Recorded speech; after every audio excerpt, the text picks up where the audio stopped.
but Dr. Templeton has worked tirelessly, days and nights, almost losing his eyes, trying to get all of this information to make sure we understand really what it means to be black in San Francisco and just be San Francisco, what makes up San Francisco. So I'm going to stop talking because I want him to get, I know he's about to go all the way in. May I welcome my good brother, my elder, Dr.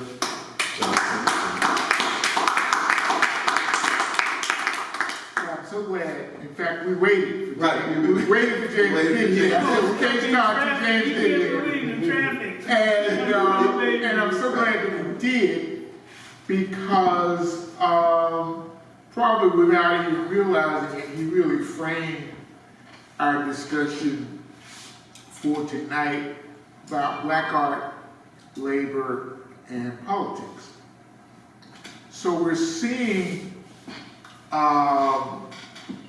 in the last 30 days, we're basically seeing a microcosm of the black experience. And it's an experience that really is seated here in San Francisco. Because, they're trying to ban black history around the country, right? And I've spent the last 60 years studying black history. And, the first thing I think about is like, well, black history is very interesting. What do you think? It's very interesting.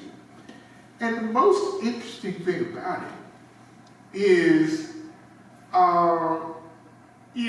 that song, How I Got Over It, right? Because in 1504, there were 30 million indigenous people in North America. Now it's 3 million. Right. Right? So 10 million Africans were in the Ma'afa. Now there's 46 million of us.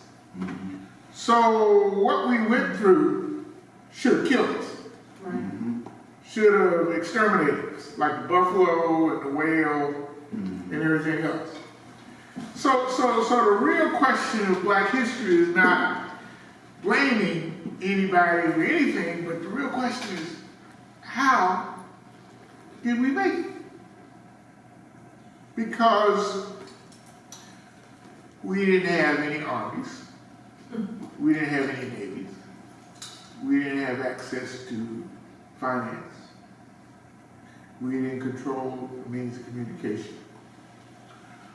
But by 1865, we defeated the greatest military powers on the planet.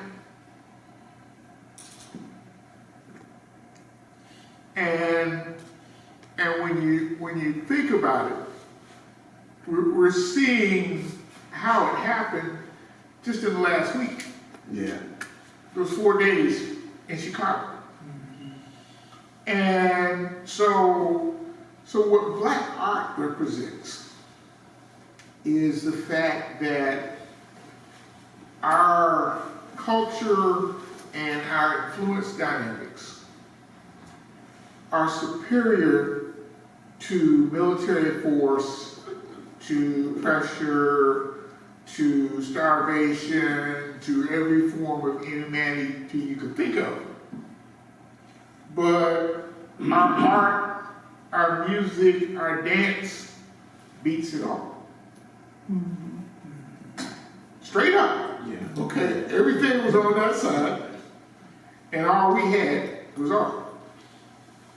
So when we get to San Francisco history, and this is the original black neighborhood, so don't let anybody trust me while you're here. Right? So the Emancipation Proclamation literally came from this block. So Third Baptist Church was where our magnet is. Really? Come on. What year was that? 18. Oh, okay. Yeah, 18. There you go.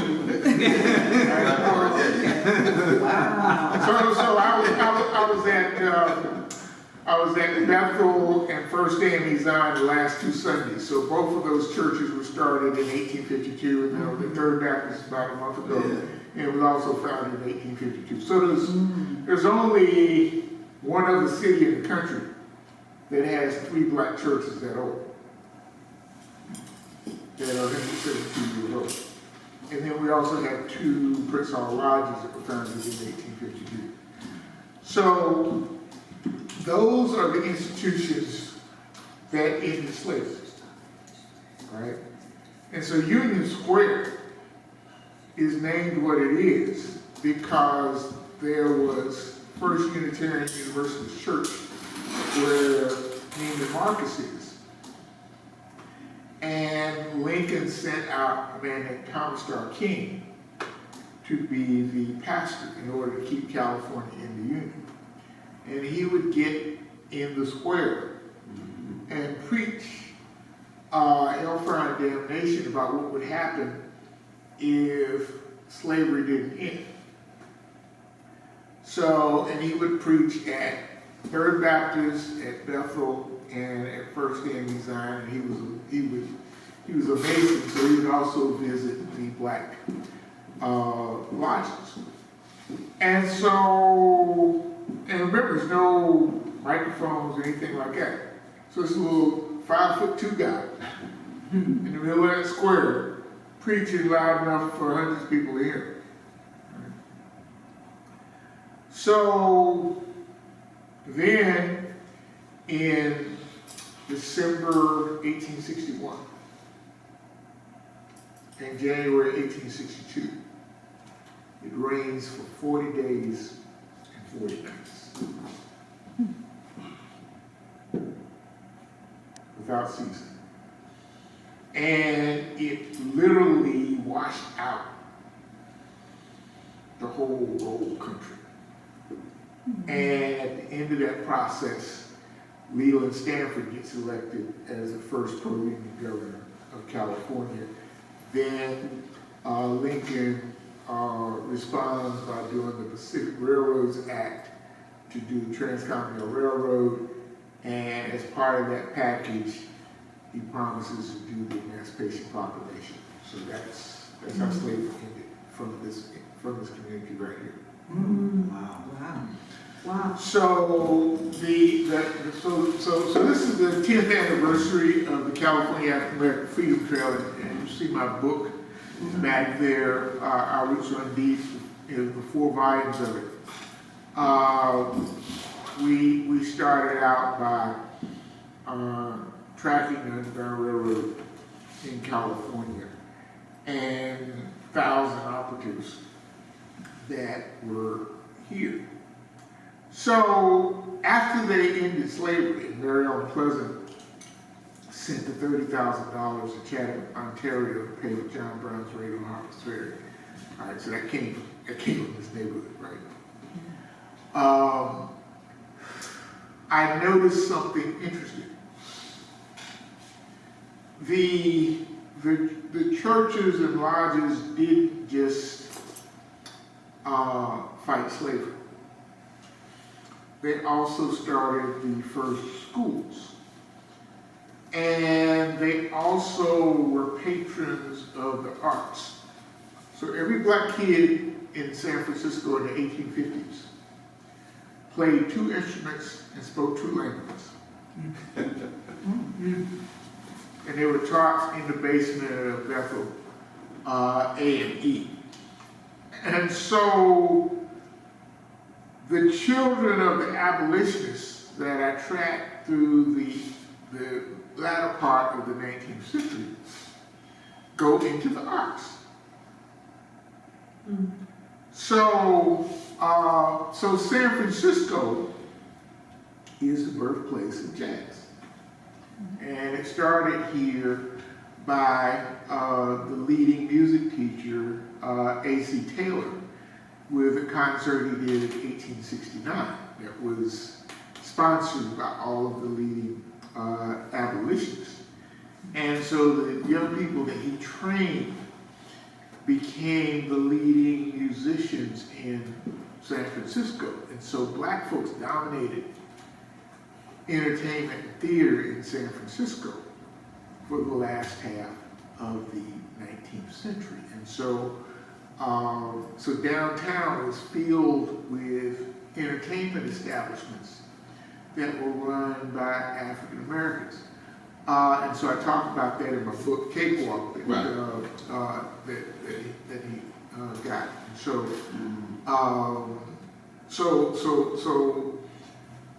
so jazz was developed as a counterweight to minstrelsy. That's right. Because they co-opted our idioms and used it against us during the first part of the 19th century in order to justify slavery, right? So the black population in San Francisco decided, well, we have to counteract that because after the 13th Amendment and the 14th Amendment, there was then a push to get the 15th Amendment. And so the creation of jazz was part of the campaign to get the 15th Amendment in 1870. And so they were successful with that. And so as we sort of connected with labor, so the abolition movement was driven by organized labor. So back in Baltimore, you had the first black union in the 1830s that were the dock workers. And Frederick Douglass was a caulker that got into the union. And so a lot of people who were workers were slaves, but once they got in the union, they wound up escaping to be free. And so organized labor and abolition movement and the civil rights movement, so literally organized labor comes first, right? Mm-hmm. Without organized labor, we don't even get civil rights. And so, and I'm sure he's very familiar with A. Philip Randolph, right? And C.L. Dellums, who comes out to be the Western Regional director of the Brotherhood of Sleeping Car Porters in 1922. Yes. And it takes him from 1922 to 1957 to get the California Civil Rights Act. And during that time, he's also the California chairman of the NAACP. And so there's such a close relationship between art, labor, and politics. And so earlier this year, I did 8 weeks with SEIU, where we looked at Sergeant Johnson and Langston Hughes and their role in the strike of 1934. So how many of you know about the strike of 1934? Right down the street. That's great. I mean, who did it? I don't know. Okay. So the strike of 1934 is what enabled organized labor to basically take hold in this country. So the National Labor Relations Act in 1935 is a result of the strike of 1934. And what was significant about the strike was that the ILWU had both black and white workers in it because black workers had been used as strike breakers. But the leaders realized, well, the only way we're going to defeat the industry is if we have both blacks and whites. So the actual integration of labor happened here, and A. Philip Randolph spoke here in 1935 at the Hotel Whitcomb, as the leader of the Brotherhood of Sleeping Car Porters, and it got accepted in the AFL-CIO as the first black labor union in the labor movement. But what Langston Hughes did, he spent 1934 and 1935 staying up on 2235 Hyde Street, right? So the man who was synonymous with the Harlem Renaissance, right, lived in San Francisco. That's right. Okay. And he was one of the leading fundraisers for this general strike of 34. And he would go down on the weekends to a Silverbar and hang out with his buddies like George Cagney and folks like that, and raise money for the unions. And in my book, I have the founders of the San Francisco Labor School, you know, and Langston Hughes is one of the founders. So the other person is Sergeant Johnson. So Sergeant Johnson comes here in 1950, and by 1922, he's won the first prize for the San Francisco Art Association. So what's interesting about him is that his father was white, then he got adopted, and everybody else in his family passed for white.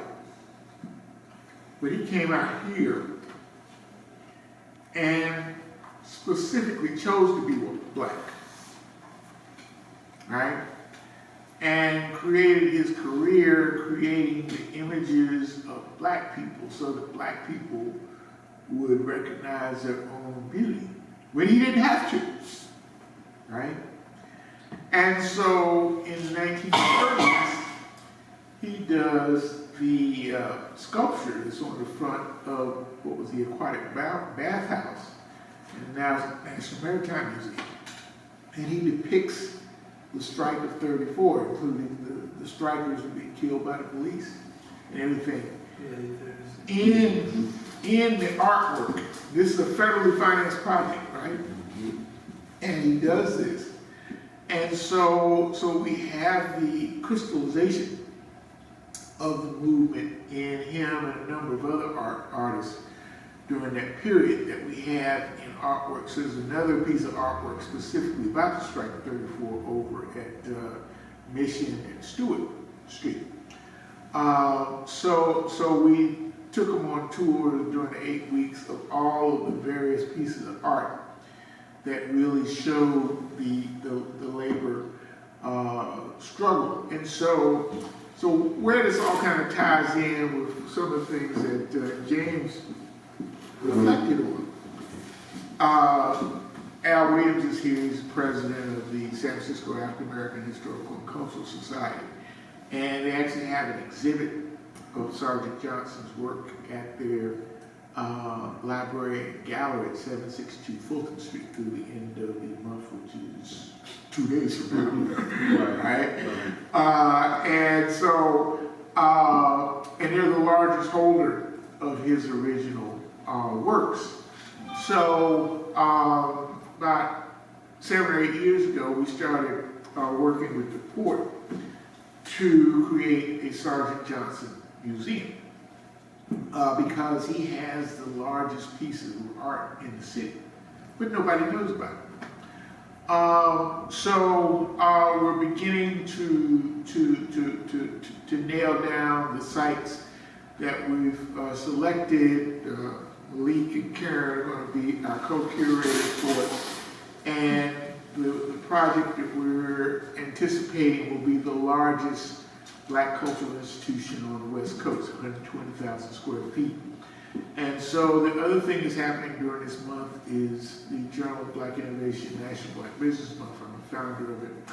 And it's also our membership drive for the Sergeant Johnson National Museum of African American Art. And we encourage people to kind of spread the word. We've got a couple more events during the week to sort of enlighten people about it, because art is a $4 billion market in the black community, right? Who knew that, right? $1 billion of it in California, right?